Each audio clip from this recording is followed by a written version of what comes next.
The following program was produced by an independent community producer. The opinions expressed do not necessarily reflect those of the ECAT staff or board of directors.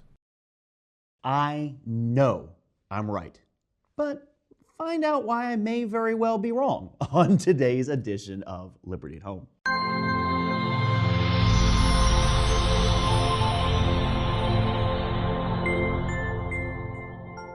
Hello there, everyone. Pastor Adam Riveiro here, welcoming you back to ECAT for Liberty at Home, a weekly 5-minute devotional from the Liberty Baptist Church on Route 138. Today, as always, we're broadcasting from Easton, Massachusetts, the former home of one of the Commonwealth's best mini golf courses, Golf Country. May you rest in peace.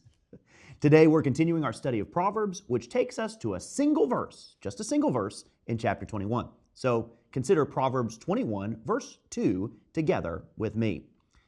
Every way of a man is right in his own eyes, but the Lord pondereth the hearts.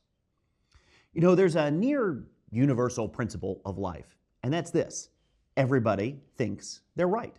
After all, if people didn't think they were right, they wouldn't do what they do.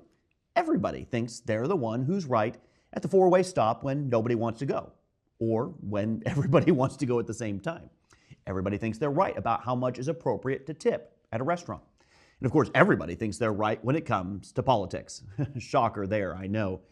Whether the issue is large or small, trivial or impactful, everybody thinks they're right. But there's another universal truth that coincides with the first, and that's this: not everybody is right. So, how do we bridge the gap between these two polar opposite truths? Well, Proverbs 21, verse 2 ponders that very question. The first half of the verse sets out the problem. Every way of a man is right in his own eyes. This statement is undeniable, even to those who don't believe the Bible is true. But it's the second half of the verse that settles the issue of who is right when everyone thinks they're right. But the Lord pondereth the hearts. You see, in a world where everyone thinks they're right, it's the Lord who's always right. He alone is the arbiter between right and wrong, between good and bad, between holy and sinful. And His positions on all of these matters are laid out for us within His holy word, so that we're not left without guidance. As we look into the perfect law of liberty, as this book is called in the book of James, we can determine whether our deeply held positions and convictions are truly right or wrong.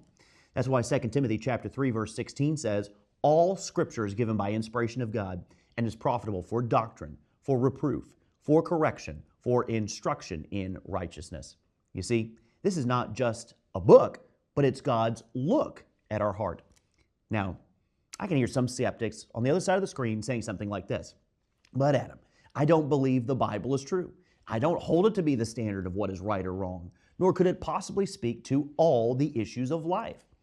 And look, I understand that sentiment to a point, but I would challenge that thinking with another question. If the Bible is not your standard for living, then what is? Because everyone has a standard by which they should live their life and by which they judge their actions as either righteous or not. Is it another religious text? Is it your own personal code of ethics? Or is it just your personal whims and desires? Say what you will, but everybody follows someone or something to determine their standards of right and wrong. As for me, I believe that the blessed book that has changed millions of lives over 2,000 plus years and is still changing lives today. And I believe in the God of that very same book, who has shown Himself to be alive and active over and over again. So, how do we know if we're right, especially in light of the fact that we always think we're right? By allowing the Lord to observe our hearts and letting His perfect law of liberty shape the way we live and correct us when necessary. This book is so relevant that it even sets out principles that speak about modern issues of life that it didn't spell out specifically, like how we should drive or how we should treat those who serve us at a restaurant. Well, there are many different standards people may choose to live by. I would humbly but emphatically submit to you that the Bible is the standard of truth for humanity.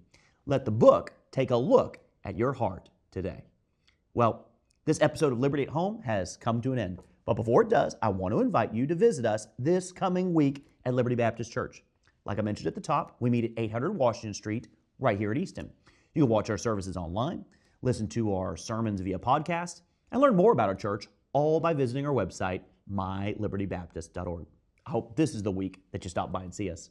Well, this is Pastor Adam Riveiro signing off by reminding you that where the Spirit of the Lord is, there is liberty. Join us again next week, same time, same channel, for our next episode of Liberty at Home.